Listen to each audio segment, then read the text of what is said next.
เรื่องที่หมูส่งมานะเขาบอกอย่างนี้ครับว่าหนูได้ไปที่น่านมานะคะพี่เลียวแล้วก็ไปเที่ยวกลับมาเมื่อสัปดาห์ก่อนเลยค่ะ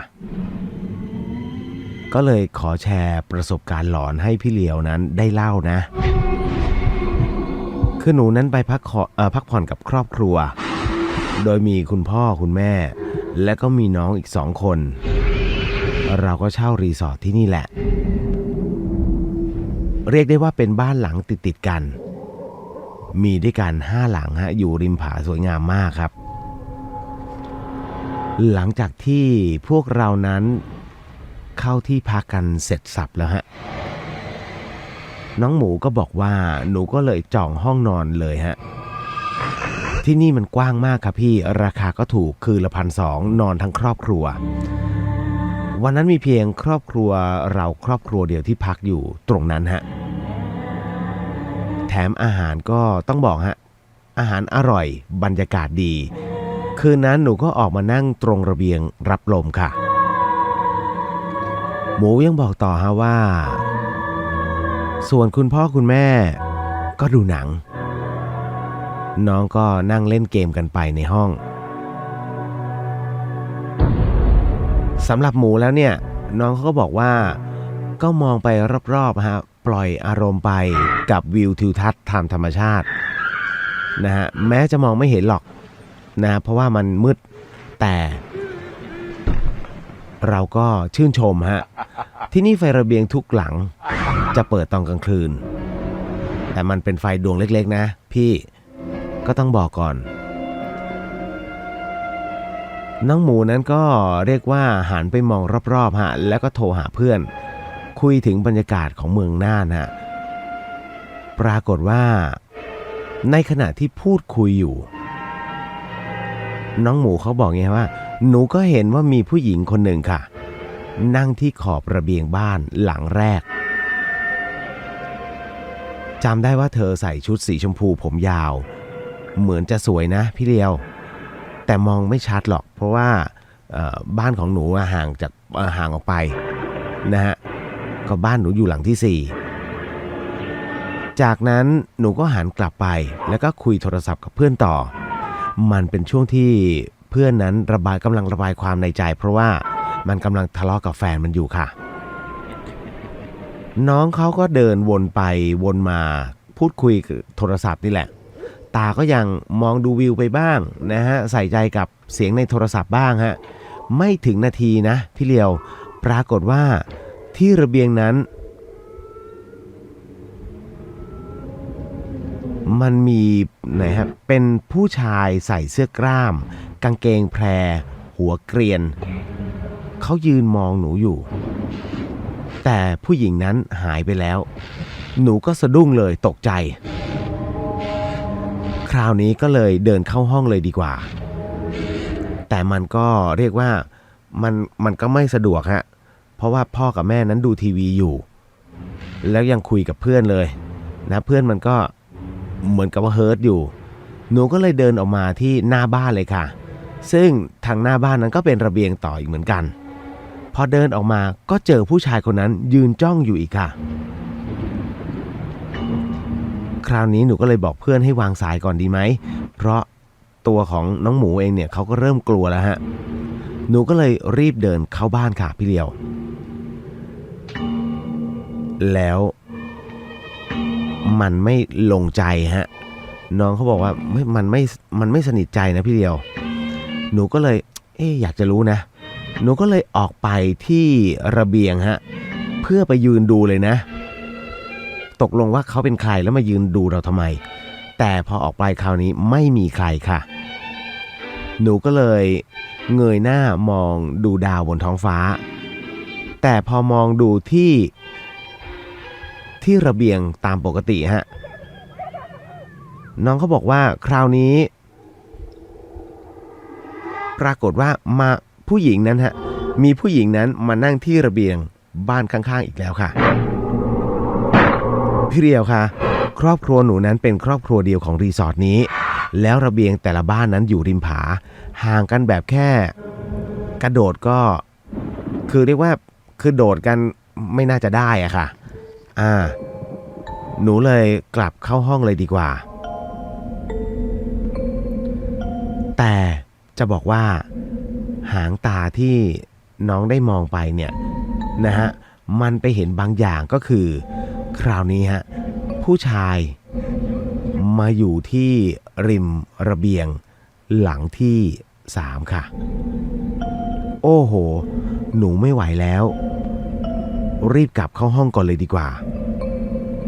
ก่อนนอนก็สวดมนต์นะคะรุ่งขึ้นมาเรียกว่ามารู้จากชาวบ้านในวันรุ่งขึ้นฮะตอนขากลับคือที่บ้านแวะซื้อของก็บอกว่าเคยมีนักท่องเที่ยวมาพักที่นี่แล้วเขาขับรถตกเขาฮะแล้วก็เสียชีวิตครับพี่คือเรื่องของเรื่องเนี่ยมันไม่ได้มีอะไรที่แบบน่ากลัวหวือหวาน้องเขาบอกว่ามันเหมือนกับเฮ้ยเดี๋ยวไปโผล่กับรีสอร์ทนี้ห้องหลังนี้แล้วก็มาหลังนี้ซึ่งแต่ละหลังเนี่ยมันปิดอยู่แล้วแล้วอย่างนึงก็คือว่าช่วงระหว่างของรีสอร์ทนั้นนะฮะบังกะโลแต่ละหลังมันไม่สามารถกระโดดกันได้หรอกนะฮะมันห่างกันอยู่แต่น้องเนี่ยเขาก็เอ้ยทำไมมันเป็นอย่างนี้นะฮะก็แค่ให้เสียวเล่นๆนะครับก็เป็นอีกหนึ่งเรื่องฮะที่น้องหมูก็ส่งมาเป็นประสบการณ์ของเธอนะครับขอบพระคุณมากฮะน้องหมูครับก็เรียกว่ามันก็เป็นอีกหนึ่งประสบการณ์ที่เขาเห็นนะว่าใช่ไม่ใช่อะไรยังไงก็แล้วแต่คุณผู้ฟังนะฮะได้ตัดสินใจกันเอาเองนะครับตอนนี้มาในเรื่องของที่ติดเอาไว้นิดหนึ่งครับคุณผู้ฟังครับเป็นเรื่องที่หลายคนมักจะถามแล้วก็พูดถึงเสมอว่าเราควรจะทำบุญให้กับผู้ที่เสียชีวิตอะไรยังไงบ้างอันนี้ไม่เกี่ยวกับของกรณีที่พระเดชพระคุณครูบาอาจารย์หลวงปู่ดูพรหมปัญโยท่านได้บอกเอาไว้นะฮะในส่วนของผู้ที่เสียชีวิตนั้นเนี่ยคุณผู้ฟังนะฮะหรือว่าทุกๆคนนะฮะซึ่งมีญาติสนิทมิตรสหายซึ่งเสียชีวิตไปแล้วเนี่ยสามารถทำบุญได้ตลอดเวลาแหละฮะแล้วก็เราระลึกถึงด้วยจิตใจอันบริสุทธิ์แล้วก็นอบน้อมในตรงนี้นะฮะก็สามารถแต่อย่าลืมกรวดน้ำเพราะว่าในการใส่บาตรแต่ละครั้งเนี่ยผมบอกได้เลยว่าคุณได้แล้ว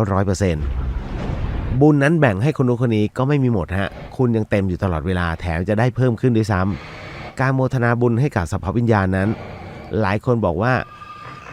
ตอนที่กรวดน้ำใช่ไหมฮะพระอาจารย์ท่านกรวดน้ำเนี่ยท่านจะ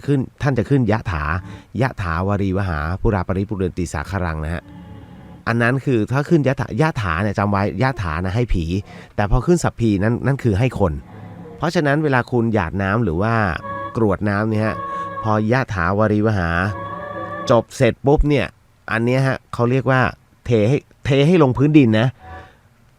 หลายคนต้องเอาไปเทต้นไม้ผมไม่เข้าใจว่าทำไมต้องเอาไปเทต้นไม้ใครบอกพระบอกหรือเปล่าฮะถ้าพระบอกนี่ต้องบอกพระคุณเจ้านิดหนึ่งว่าพระแม่ธรณีคำว่าธรณีแปลว่าต้นไม้เหรอการที่กรวดน้ำเนี่ยเขาให้กรวดลงพื้นดินเพื่อให้พระแม่ธรณีเป็นพยานนะในขณะที่พญามารนั้นกำลังจะเรียกว่าเหมือนกับจะขัดขวางไม่ให้องค์พระสัมมาสัมพุทธเจ้าได้ตรัสรู้นั้นสิ่งที่องค์พระสัมมาสัมพุทธเจ้านั้นได้ต่อสู้กับพญามารไม่ใช่อาวุธนะฮะท่านกรวดน้ำเนี่ยนะเอาน้ำที่กรวดนั้นนะแสดงให้เหล่าพญามารนั้นดูฮะว่าเนี่ยคือน้ำที่เรากรวดอุทิศให้กับสรรพสัตว์สรรพวิญญาณทั้งหลายน้ำนั้นมาเป็นมหาสมุทรพัดเอาพญามารนะแตกกระเจิงไปสุดขอบฟ้าฮะและพระแม่ธรณีก็ขึ้นมาแล้วก็บอกว่านี่แหละคือน้ำที่พระพุทธเจ้านั้นได้กรวดให้กับเหล่าสรรพสัตว์สรรพวิญญาณทั้งหลายนี่แค่เศษเสี้ยวเดียวนะพัดเอาไปสุดขอบโลกฮะนั่นก็คือการหยดน้ำก็คือการเทน้ำลงพื้นดินนะฮะไม่ใช่ต้นไม้นะจ๊ะหลายคนบอกเฮ้ยตายแล้วนี่ต้นไม้ตลอดไม่เป็นไรฮะเราน้อมจิตน้อมใจถวายเพียงแต่ว่าต้นไม้นั้นเขาได้เป็นผลรับหมายถึงว่าเป็นผลพลอยได้คุณเทลงสู่พื้นดินเนี่ยใต้ต้นไม้ใหญ่รากมันก็จะดูดซับน้ำตรงนั้นฮะนั่นแหละครับคือความหมายเดี๋ยวนี้แหมเทต้นไม้กันใหญ่ใครบอกน่าตีจริง คราวนี้ฮะแล้วเวลากรวดน้ำญาติของเราไม่ใช่ตายคนเดียวนะฮะโอ้โหตั้งแต่โบราณมานี่เฮ้ยฉันมีญาติตายแค่คนเดียวไม่มีทางฮะตั้งแต่โอ้โหคุณจะบอกว่าหลายคนจะบอกอ้าวให้อ่านชื่อนามสกุลให้เรียบร้อยโอ้ตายแล้วมี10 คนหลวงพี่ท่านยะทาวาริวหาปุราปริปุเรนสีสาครังเอวเมวาอินเตจนจบเนี่ย10 คนพูดชื่อนามสกุลอย่างช้าๆอ๋อเดี๋ยวอย่าพึ่งฮะหลวงพี่อย่าพึ่งผมยังพูดไม่หมดพอดีฮะกว่าจะไล่หมด100 ชีวิตหลวงพี่ไปแล้วฮะกลับวัดละวิธีการนะที่ครูบาอาจารย์บอกว่าไม่ต้องเอ่ยชื่อระลึกถึงพอเพราะคนทุกคนนั้นผ่านเข้ามาในดวงจิตของเราฮะคุณนึกหน้านึกชื่อไปพร้อมกันมันจะแวบนึกถึงลุง A ลุง B ลุง C ลุง D ลุง E ลุง F อะไรไปจนถึงลุง Z ต่อให้เป็น100 คนคุณก็บุญนั้นก็ถึงฮะแต่ขอให้ระลึกถึงท่านใช้ Data ที่มีอยู่ในหัวใจนะฮะที่เก็บเอาไว้ในตัวจิตเนี่ยฮะเอาออกมาเลยทันทีฮะหน้าแต่ละคนออกมาทุกคนได้หมดที่คุณระลึกถึงนั่นคือวิธีการระลึกถึงผู้ที่เสียชีวิตไปแล้วครับนะฮะอันนี้บอกเลยนะเคล็ดลับโอ้โหมัวแต่พูดชื่อนามสกุลตายเต็มที่6 คนจบแล้วนะครับมันเยอะกว่านั้นไงถูกไหมญาติเราที่เสียชีวิตเราอยากให้เพื่อนเราด้วยที่เสียชีวิตไปทำไงใช่ไหมฮะเฮ้ยนึกชื่อมันไม่ออกชื่ออะไรวะมัวแต่โทรศัพท์หมดแล้วฮะหลวงพี่ไปแล้วกลับแล้วเขาจึงใช้วิธีการใช้จิตนะฮะส่งจิตไปนี่แหละครับอันนี้บอกไว้ก่อนนะมาในเรื่องราวของหลวงปู่ดูพรหมปัญโยฮะเรียกได้ว่าท่านเป็นผู้ที่นำเอาสิ่งที่เรียกได้ว่าแนะนำฮะวิธีการทำบุญพิเศษให้แก่ผู้ที่เสียชีวิตไปนะครับซึ่งอันเนี้ยนะครับผมก็จะอ่านอยู่เรื่อยๆเพราะว่าตอกย้ำเอาไว้ให้หลายๆท่านนั้นได้รับรู้แล้วกันนะว่าวิธีการที่หลวงปู่ดูนั้นท่านบอกเป็นเพราะอะไรมันมีปัจจัยและเหตุผลนะฮะฟังให้ดีแล้วกันนั่นก็คือ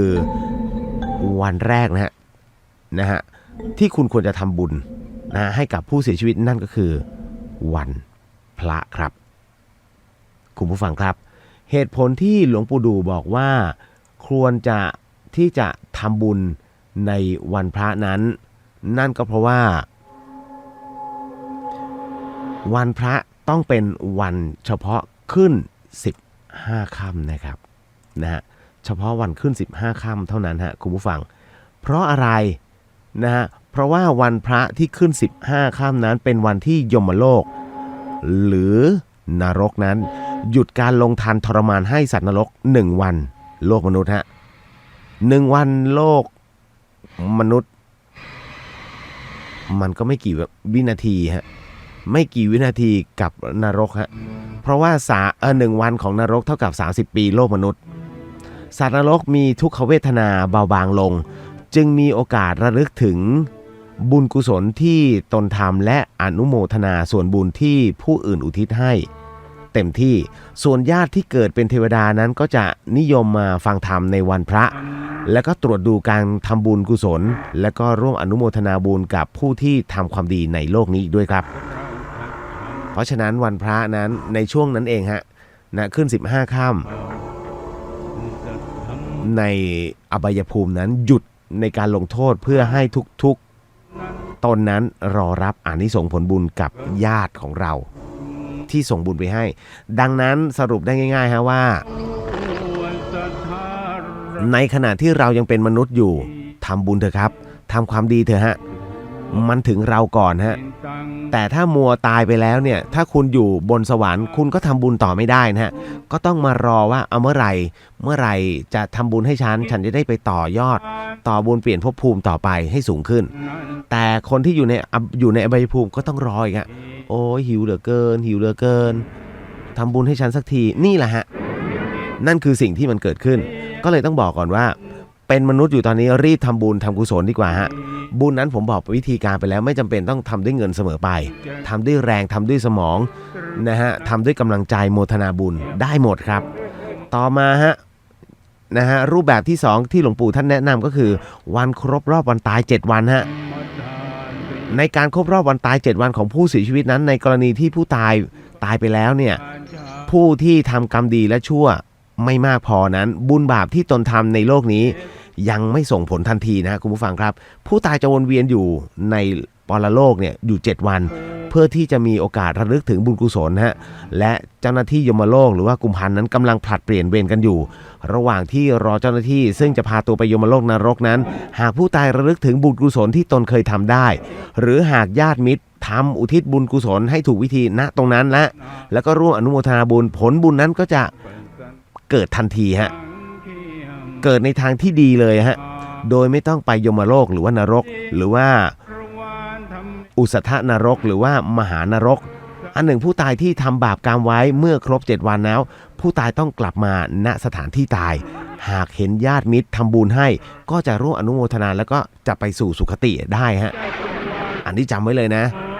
ะครับแบบที่3ที่หลวงปู่บอกไว้นั่นก็คือวันครบรอบวันตาย50วันฮะวันครบรอบวันตายของผู้เสียชีวิต50วันนั้นก็ควรจะทำบุญให้นั่นก็คือในกรณีที่ผู้ตายถูกเจ้าหน้าที่ยมโลกพาไปยมโลกแล้วเนี่ยช่วงระยะเวลา50วันหลังความตายนั้นก็คือช่วงเวลาที่ผู้ตายกำลังรอคอยลำดับคิวการพิพากษาตัวอยู่ฮะนะแต่ว่าแค่ถูกลากไปฮะจากมนุษย์โลกผ่านประตูยมโลกอยู่หน้าลานฮะเพื่อรอขานชื่อเพื่อพบกับพญายมราชครับยังมีเวลาอยู่50วันต่อมานั้นยังมีเวลาอยู่ฮะสำหรับการทำบุญให้กับผู้ที่เสียชีวิตไปแล้วอันที่4ฮะที่หลวงปู่บอกก็คือวันครบรอบวันตาย100วันฮะวันครบรอบวันตาย100วันช่วงเวลาระหว่าง51ถึง100วันนั้นคือช่วงกำลังถูกพิพากษาพญายมราชจะซักถามความประพฤติตอนสมัยเป็นมนุษย์ฮะแล้วก็จะส่งผลให้ไปเกิดในที่ต่างๆเช่นไปเกิดในยมโลกก็คืออุสธนรกและมหานรกไปเป็นมนุษย์เทวดาหรือเปรตอสุรกายสัตว์เดรัจฉานตามกรรมที่ปรากฏในภาพหน้าบัลลังก์ของพญายมราชช่วงนี้นี่เองฮะถ้าญาติได้อุทิศบุญนะฮะให้ณตอนนั้นนะแล้วมันก็เรียกว่าดวงวิญญาณนั้นยังสามารถรับบุญได้อยู่นะยังรับบุญได้อยู่เขาเรียกว่าแจ็คพอตฮะโอ้โหกำลังจะโดนส่งไปข้างล่างปุ๊บบุญมันถึงญาติส่งให้ปุ๊บนี่ขึ้นอีกฮะไม่ลงตามที่พญายมราชนั้นกำหนดเพราะบุญได้ฮะนี่ฮะรีบไปทำซะนะใครมีผู้เสียชีวิตที่รักอยู่ในใจแต่ถ้าเลยไปกว่านั้นเรียกว่าต้องรอชำระโทษฮะแต่ทุกๆวันพระนั้นเขาก็จะได้บุญที่ท่านนั้นส่งไปให้ทุกครั้งไปนะนี่ก็เป็นหลักการส่วนใหญ่นะฮะแต่ว่ามันก็ไม่ใช่ทั้งหมดนะเพราะว่าฉะนั้นญาติมิตรผู้ใดที่ยังอยู่ในโลกมนุษย์จึงควรศึกษาวิธีที่จะอุทิศส่วนกุศลให้ถูกวิธีแล้วก็รีบทำบุญกุศลอย่างเต็มกำลังแล้วก็อุทิศบุญนั้นไปให้นะฮะไม่ว่าตัวเราเองแล้วก็คนที่เรารักด้วยครับนั่นก็เป็นอีกหนึ่งเรื่องราวที่ผมนำเรื่องราวแบบนี้เอามาให้คุณผู้ฟังได้รับฟังกันวิธีการทำบุญฮะ